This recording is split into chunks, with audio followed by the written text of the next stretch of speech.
So you're walking down the street and you see there's a house on fire.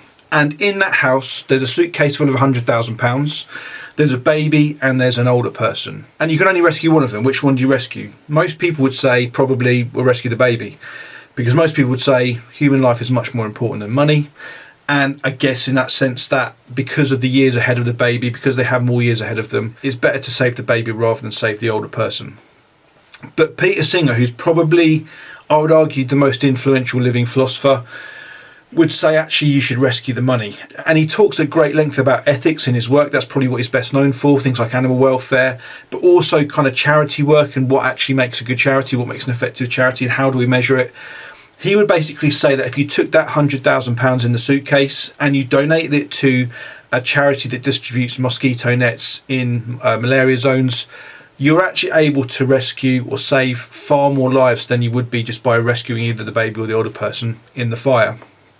Now, obviously, that's would be a horrendous situation to be in, don't get me wrong. But he presents a number of these kinds of thought experiments in his work, some of which get him in a lot of trouble, some of which make him very unpopular with charities because he's very critical of a lot of charities. He actually has, I think it's whether it's him set up or he's basically very much a big fan of an organisation called GiveWell, which basically analyses charity output and tells you which, basically what you get for your money. If you donate to a charity, they'll tell you how much good it actually does. And one of the experiments or thought experiments Peter Singer presents is the idea of imagining that you work for a corrupt, unethical organisation, and in your day-to-day you are expected to conduct yourself in a way which either leaves people at risk of harm or actually potentially puts people at risk of harm directly. And I would say that this thought experiment could directly be applied to housing officers and also charity workers, but let's stay with housing officers just for the example. And Peter Singer would basically ask the question, if you're in that situation where you are having to leave people at risk of harm or even put people at risk of harm in your day-to-day, should you just leave that organisation? And is there any way that you could stay there and live some kind of ethical life, depending how you measure it? I appreciate there's lots of variables in that. I think it's an important one because I'd say that if you imagine yourself as a housing officer and you worked in the sector for, let's say, 20 years, since like 2005, and let's say you've always cared about the people you're there to help, that's why you got into the work, and in the course of your career you've helped probably thousands of people, literally thousands of people, get assistance through the Housing Act and therefore get housed and therefore have a better life than they would otherwise have had. And during those 20 years you'd have seen legislation changes, you'd have seen lots of legislation coming which make it much more onerous, so things like the HRA, things like the Domestic Abuse Act, which both kind of act to put very onerous duties on councils. At the same time that housing stock has basically dwindled away, social housing stock has dwindled away, as has private rent, it's become unaffordable. And at some point in that 20 years, I can't really see how there wouldn't have been a watershed moment in your career where you are no longer able to follow the law every day. That is because, not because you don't want to, but because there simply isn't enough resources. And when I worked at Bedford Borough Council, this might be in the form of the senior options team leader or whatever telling the frontline workers, you're on duty today, just to let you know there's no temporary accommodation available.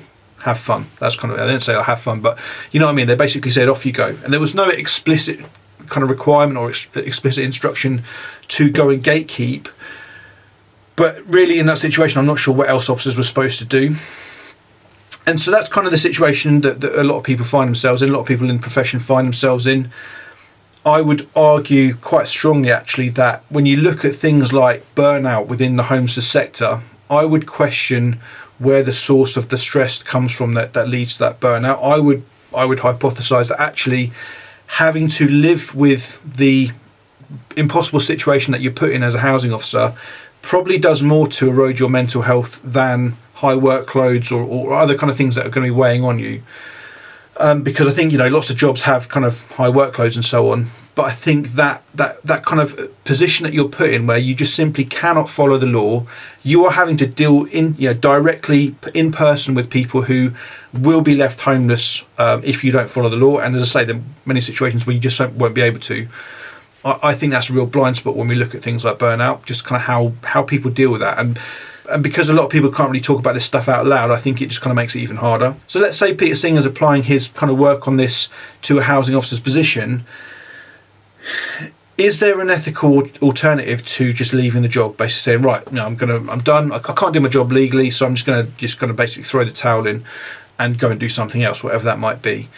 And Peter Singer effectively says, if you are a good housing officer in this example, and you were to leave, you are likely going to be replaced by another housing officer who's probably got less experience, may well probably actually be kind of less inclined to actually do the job properly anyway, might have less sympathy for homeless people in general.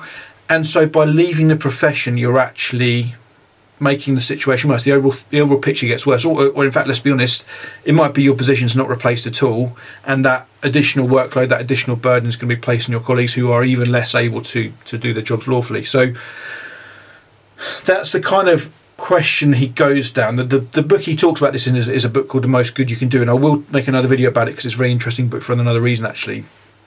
But this kind of dilemma that housing officers find themselves in, I think, is a very real one that's worth kind of talking about, making a video about. And as I say, it's not just housing officers. I'm talking about charity workers, particularly in kind of areas where you're doing verification of rough sleepers and that sort of thing, where essentially unlawful practice is kind of cooked into the actual way that you're told to do your job. So, and you'll know this, you'll know that there are going to be people who you simply can't find on a night verifying, and they get left homeless or whatever and come to harm or whatever. So it's not just housing officers, but yeah, I think this question presents a real kind of opportunity to think about it quite deeply actually, and also is quite constructive in the sense that you can kind of give you a bit of a route out of the situation to work out what it is you want to do. And I'll give my opinion about what I think, what the answer is to this. But in one sense, if you're not here for my opinion, that's all good. So just kind of, maybe just have a think about what I've said so far and kind of work out what it means to you. I'd be interested to hear kind of how that does kind of land with people and kind of whether it makes sense. But in terms of my opinion about it, I think applying Peter Singer's dilemma to a housing officer's position, I think it's essentially a false dilemma. It's not actually two options. There isn't just this option of staying and an option of going.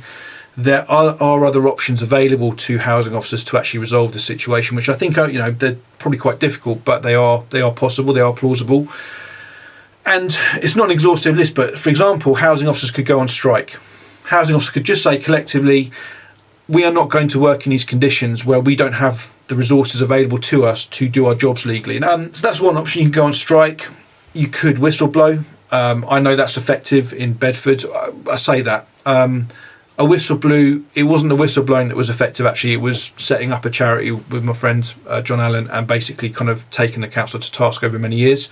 But whistleblowing definitely had an impact on that. So I think, if I hadn't whistleblown, potentially we wouldn't have had the same impact we did. It's difficult to say, really. So whistleblowing is an option. I may do a separate video about that at some point because it's not something I recommend, really. But it's possible, definitely plausible, and much more plausible if, as I say, you have the kind of that collective action where everyone kind of stands together and kind of raises these issues. You could raise grievances against your employer because, again, they're putting you in a situation where you are expected to break the law, really. That's kind of how it all works. There might be other options as well, so you could leak stuff. There's a really interesting book about whistleblowing, actually. I'll put a link to it in the description because I can't actually remember what it's called. I read it recently. And basically, in the book, it kind of talks about how whistleblowing works. It's an Australian book, so it's kind of based on Australian law, but it's very similar to UK law. And there are these other alternatives available to people that are presented, things like leaking stuff to the press. That can be an effective way. There are other ways of doing it without necessarily kind of putting your job on the line, because if you whistleblow, your days in the career are going to be numbered, that's for sure. But those are all options, as I say, it's not exhaustive. There are probably other options as well that are open to housing officers in the UK in 2025. I mean, I'd certainly say that there is no risk whatsoever of kind of coming to physical harm because you challenge council practices. But yes, you are likely to kind of put your career on the line. You probably have to have a change of career in some way, or certainly kind of outside council practices. And let's face it, if you want to stay in the sector and you leave one council and you go to another council, the other council is probably going to be just as struck for cash and resources as well. So you're not going to be any better off there. But the problem with staying put, contrary to Peter Singer's conclusion, the problem with staying put is that in effect you just keep sweeping the problem under the carpet. So there's this kind of dilemma, this kind of impossible situation you're put in. There isn't enough resources to follow the law, so you gatekeep. Gatekeeping hides the scale of the issue, and so the higher ups, the central government or whatever, they have these stats come back to them which are basically nonsense, but they're very much underrepresenting the real numbers involved, and so they cut funding further. And until there's that pushback on central government, until there's that pushback and there's that kind of public sort of watershed moment when the central government says, okay, we're actually going to have to do something differently right now. It's not going to be just this piecemeal funding. It's not going to be this kind of like lip service to homelessness or whatever.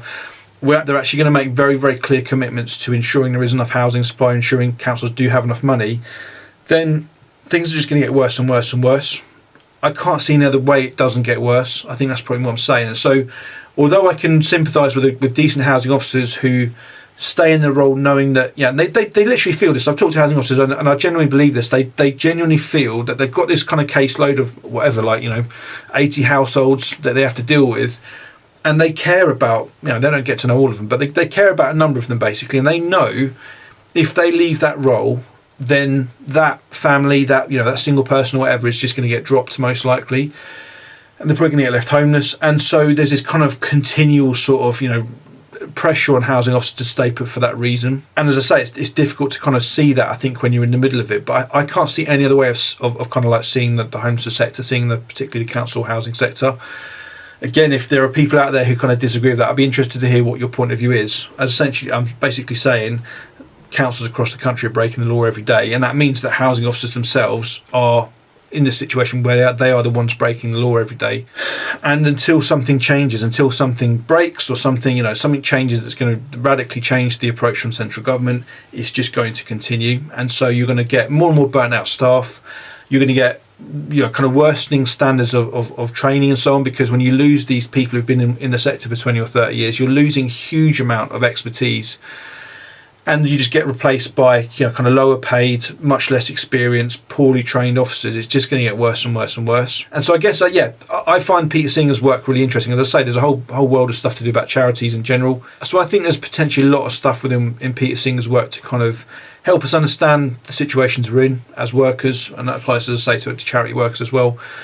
And I don't know, hopefully it's going to get you thinking, really, just to kind of think about situations people are in, and maybe just start to explore those other options. As I say, it's not just two options. There isn't just the option of staying or going. There are these other options which actually have a much better chance of fixing the situation for everyone. So hopefully that's interesting. If you find it interesting, and I'm kind of, obviously this is not on the usual sort of topics I do on the channel. It's not kind of talking about homelessness law explicitly. But if you find this stuff interesting, if you've got thoughts about it, I'd be interested to see what, kind of how you make sense of this, whether it actually makes sense what I'm saying, and what other options housing officers might have. Again, I've given you a few examples, but I'm sure there's more. And I guess also how realistic it is for housing officers to do that, because, if they were to change jobs, if they are to change careers, there's going to be a financial impact on that. They've got bills to pay as well.